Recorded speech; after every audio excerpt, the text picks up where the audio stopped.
What's good, YouTube? We back for another episode, man. What's going on? I know I said, if you looked on Twitter, man, I said I was going to do it. I got to talk about Deontay Wilder and Tyson Fury.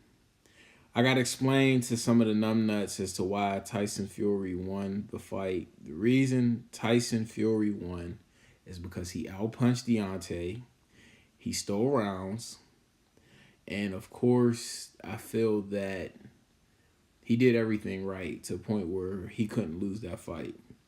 But stupid ass people who don't watch boxing feel that since Deontay Wilder got two knockdowns, Deontay Wilder won the whole fight. Well, if you're not a boxing fan, let me tell you something.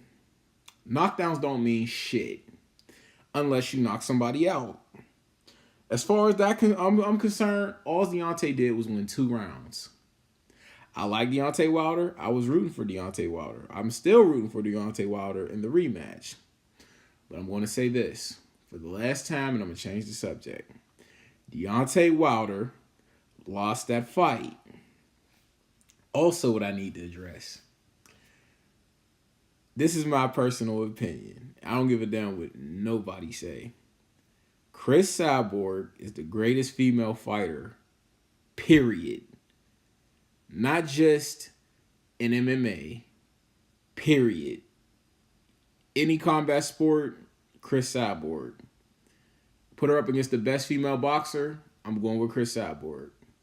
You put her up against the best just any combat female fighter, Cris Cyborg wins, in my opinion. And I feel like she don't get the respect she deserves, man. I feel like, once Ronda dropped the ball, Cris Cyborg was supposed to be the person to pick it up. Dana White, he's a fucking slime ball. He's not giving her the opportunity or the chance. Like, this is single-handedly the greatest female fight in the history of mixed martial arts or probably any combat sport, and it's getting little to no marketing. Like, it's actually not getting no marketing. It's the fucking co-main event to John Jones and Alexander Gustafsson. Now, that's a great fucking fight, but at the same time, this is two champions. And this is, Amanda Nunes has a chance to be a double champion. But I don't think she's going to beat Cris Cyborg, especially at fucking featherweight. Cris Cyborg is the most dominant female champion ever, period. She strikes fear into females. Nobody wants to fight her. There's no female featherweights that want to fight at 145 because they are scared to death of this woman, as they should be. She is the female version of Wanderlei Silva when he was in his prime. Like, she is fucking devastating, man. She is a beast. And she's someone that, people would love to see because they love to see people get the shit beat out of them. And I feel like Cris Cyborg is the perfect fucking person to put on your pedestal. She's not, you know what? She's not the best looking person. She's not the most, beautiful person. But at the same time, she's a fucking athlete and she's great at what she does. I know I kind of stumbled a little bit. My thing is, I like Cris Cyborg a lot. And I don't want to say nothing bad about her. She's a sweetheart. But anyway, man. It's just, man, I feel like this shit, Dana's a clown. Dana is really a clown. And he's really shitting on everybody that's not Conor McGregor. And the shit is ridiculous, man. He got to stop. Like, when does it come down to a point where Dana White realizes you're not your product? Your product are your fighters. And in order, if you want your product to sell, you have to spend money.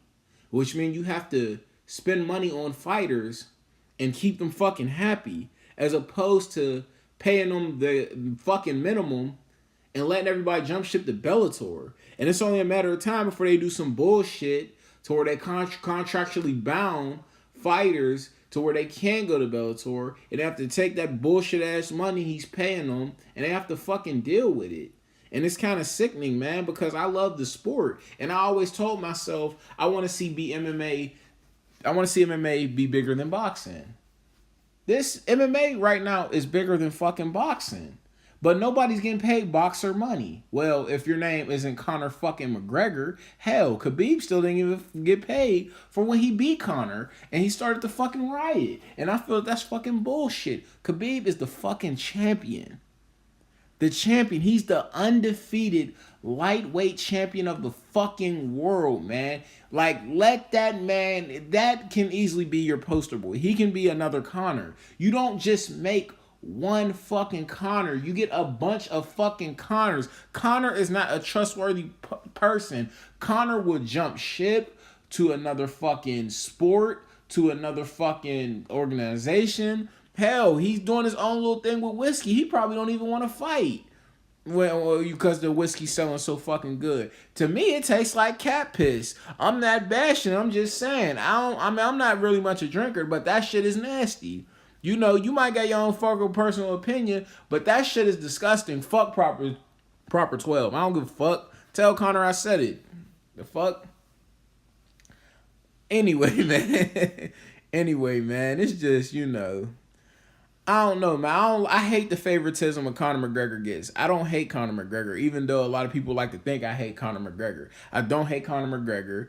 I hate to see him doing stupid ass shit and he gets away with it. I hate the favoritism that's surrounded by him because, you know, the sport existed way before Conor McGregor and the sport's going to exist whether he continues to fight or not. Conor McGregor's not even one of the best fighters on the fucking planet, in my opinion. Hell, Conor McGregor didn't even beat a top 10 opponent when he was at featherweight. He beat fucking Dennis Seaver to get Jose Aldo. And I know people are going to think, well, he got Chad Mendes. Guess what? Chad Mendes didn't train for Conor McGregor. Chad Mendes had to fucking make weight.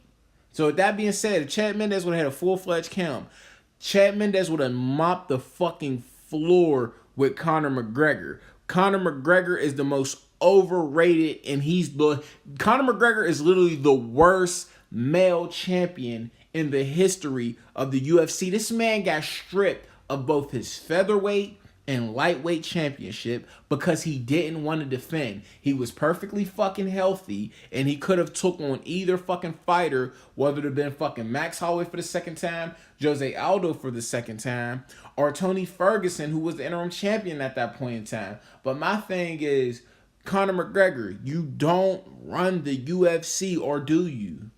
And if that's the case, then nigga, you don't need to be fucking fighting then. Who the fuck takes 2 years off and he holds onto the belt the way he did? The way he upholded the division, that shit wasn't even cool, man. I hated that shit. And this man still getting promoted as the face of the fucking company? Are you fucking kidding me? You the champion that won't defend. Then when you did fucking come back, you fucking threw a dolly and almost ended 4 people's career, bro. You almost canceled a whole event. And on top of that, all they did was fucking, you got arrested and you got the fuck out and you got a title match?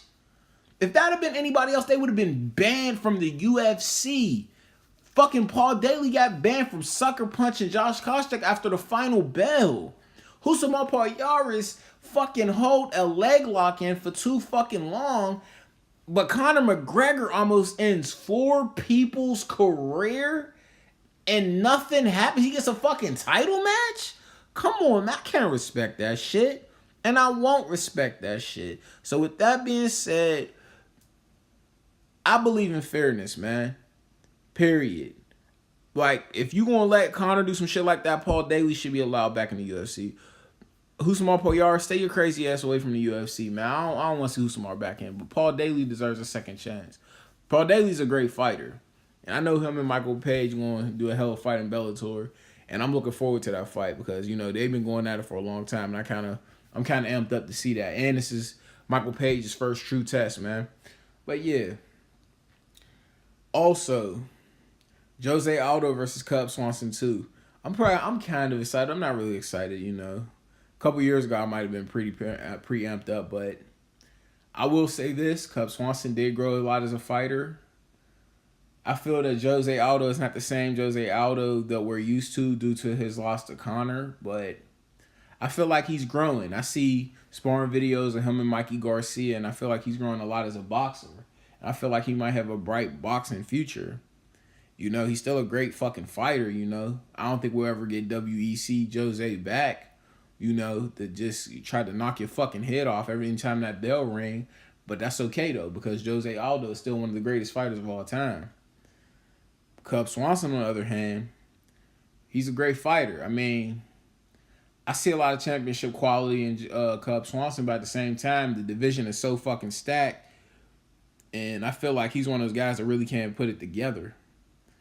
But, you know, he does train with Greg Jackson, so we'll see if we'll get, depending on what Cub Swanson we get, he may walk away with a W, and that's a big ass maybe.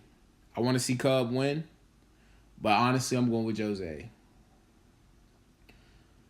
And I'm ended off with this. I know a lot of people may not want to hear it, but Cris Cyborg is the greatest female fighter of all time. Amanda Nunes doesn't stand a fucking chance. Nobody wants to fight Cris Cyborg. I know the division is kind of still young and the division is still small, but no matter what, Cris Cyborg is number one. Not Ronda Rousey, not Holly Holm, not Amanda Nunes, not Gina Carano, not Miesha Tate, Cris fucking Cyborg. And on that note, I'm fucking out. Please like, share, and subscribe for your boy. Peace.